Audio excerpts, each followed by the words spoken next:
भाइयों, कल मैंने आप सभी से पूछा था कि अब क्या। कई लोगों ने जवाब में सुझाव दिए हैं। पहले मैंने सोचा कि बिना नाम लिए इन सुझावों की चर्चा करूं। फिर ख्याल आया कि कमेंट के साथ नाम तो आया ही है। फिर कब तक छुप कर बात करेंगे, कब तक पर्दे में रहकर आवाज उठाएंगे। इसीलिए कल सुझावों को उनके नाम के साथ आपके सामने रखूंगा। फिर आगे चर्चा करेंगे कि उन सुझावों में सबसे बेहतर क्या है और हमें कैसे आगे बढ़ना चाहिए। अब आवाज को बुलंद करने का वक्त है, क्योंकि अब पानी सर से ऊपर जा रहा है। हमारे हाथ बांधे जा रहे हैं, हमारी जबान काटी जा रही है, हमारे गले दबाए जा रहे हैं, हमारे सहारे तोड़े जा रहे हैं, हमारे कदम बहकाए जा रहे हैं।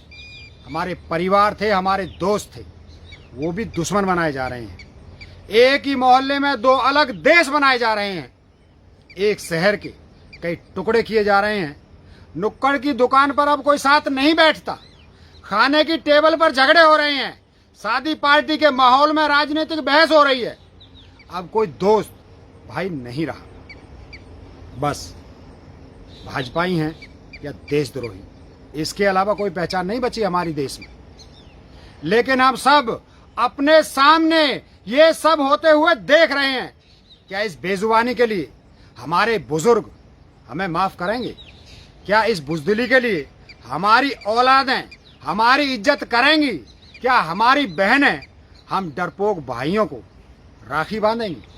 क्या हमारे माँ बाप हम जैसी कायर औलादों पर खुश होंगे? नहीं मेरे भाइयों, हमें अपना डर, अपनी कमजोरी, पुलिस, एफआईआर, धमकियां, गालियां और तानों को झेलना सीखना होगा।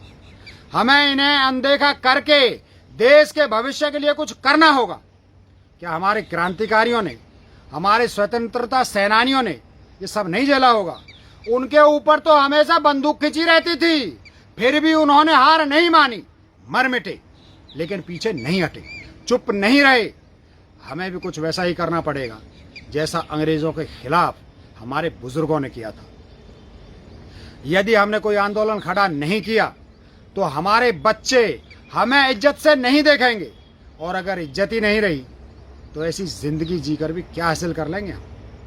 भाइयों, शहीद आजम भगत सिंह ने कहा था, गुलामी की जिंदगी से इज्जत की मौत अच्छी। सच कहा था। तो उठिए, आगे बढ़िए, एक हो जाइए। जो बोलना जानते हैं वो बोलें, जो लिख सकते हैं वो लिखें, जो मिल सकते हैं वो मिलकर संगठन बनाएं, जो लड़ सकते हैं वो सरकारी गुंडों को ललकारने मैदान में उतरें, और जो सोच सकते हैं वो सरकार से बेहतर सोचें। जो कुछ बना सकते हैं वो सरकार से बेहतर बनाएं। जब हम उनसे बेहतर होंगे तभी हम उन्हें झुका पाएंगे। साथियों, देश को एक तूफान की जरूरत है जिसमें पाखंडी और झूठ की सरकार उखड़ जाए और हमारा देश फिर अमन चैन का स्वर्ग बन जाए। वो देश जहां बच्चे सरकार की चापलूसी नहीं, पीएचडी और इन्वेंशन करते थे। वो देश जिसमें किसी एक पार्टी के लोगों को नहीं बल्कि हर किसी को समान अवसर मिलते थे। वो देश जिसमें धर्म के नाम पर दंगे नहीं, धर्म के नाम पर त्योहार हुआ करते थे। वो देश जिसमें सरकार के झंडे की नहीं बल्कि मेहनत और काबिलियत की पूजा होती थी। वो देश जहां सरकार 90% धार्मिक वोटर के लिए हित की राजनीति नहीं बल्कि पूरे देश हित की राजनीति करती थी। वो देश जिसमें सरकार दिखावा नहीं बल्कि काम करती थी। भाइयों, हमारा वो प्यारा भारत देश अभी भी बहुत दूर नहीं गया है, सिर्फ 6 साल पीछे गया है। हमें उसे वापस लाना होगा। हमें भाईचारा वापस लाना होगा। हमें एक साथ बैठने वाली चौपालों को वापस लाना होगा। हमें हंसी मजाक करने वाले दोस्त वापस लाना होंगे। हमें खेलने कूदने वाले बगीचे वापस लाने होंगे। हमें दोस्त के लिए जान देने वाला यार वापस लाना होगा। चंदा इकट्ठा करके एक गरीब बेटी की शादी करवाने वाला मोहल्ला वापस लाना होगा। किसी विधवा को बेटी की तरह आसरा देने वाला समाज वापस लाना होगा। छोटे छोटे लड़ाई झगड़ों को प्यार से खत्म करने वाला बड़ा भाई वापस लाना होगा। अपने हिस्से की टॉफी में से आधी बचाकर खिलाने वाला छोटा भाई वापस लाना होगा। किसी मुसाफिर को पैदल चलते देखकर उसका हाल पूछने वाला लड़का वापस लाना होगा। अपने साथ एक कुर्ता और खरीद कर अपनी गरीब सहेली को देने वाली लड़की वापस लानी होगी। मजबूरी समझकर किसी होनहार बच्चे की ट्यूशन फीस माफ करने वाला टीचर वापस लाना होगा। अन्याय के खिलाफ बिना पैसा लिए केस लड़ने वाला वकील वापस लाना होगा। देर रात किसी परिवार को पैदल चलते देखकर उसके घर तक छोड़ने वाला पुलिस वाला वापस लाना होगा।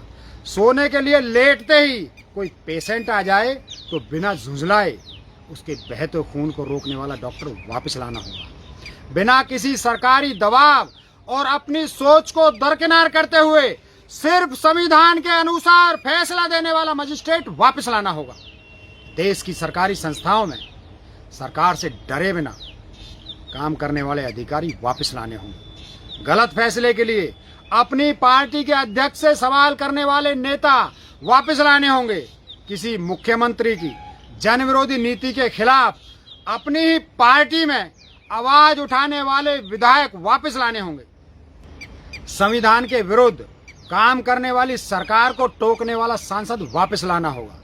जो सही है वो सही है, जो गलत है वो गलत बोलने वाला मंत्री वापस लाना होगा। जो चुप रहकर भी अमेरिका, जर्मनी और चीन को एक साथ झुका देता था वो प्रधानमंत्री वापस लाना होगा। हम जानते हैं ये सब एक दिन में नहीं होगा, लेकिन एक दिन जरूर होगा। हम ये जानते हैं कि देश की जनता ने ठान लिया तो ये सब हो सकता है। इसलिए कमेंट में, व्हाट्सएप पर, कॉल पर मुझे अपने सुझाव दीजिए। हम अकेले कुछ नहीं कर सकते, लेकिन एक साथ मिलकर देश बदल सकते हैं, देश का भविष्य बदल सकते हैं। आइए शुरुआत करते हैं। इंकलाब जिंदाबाद।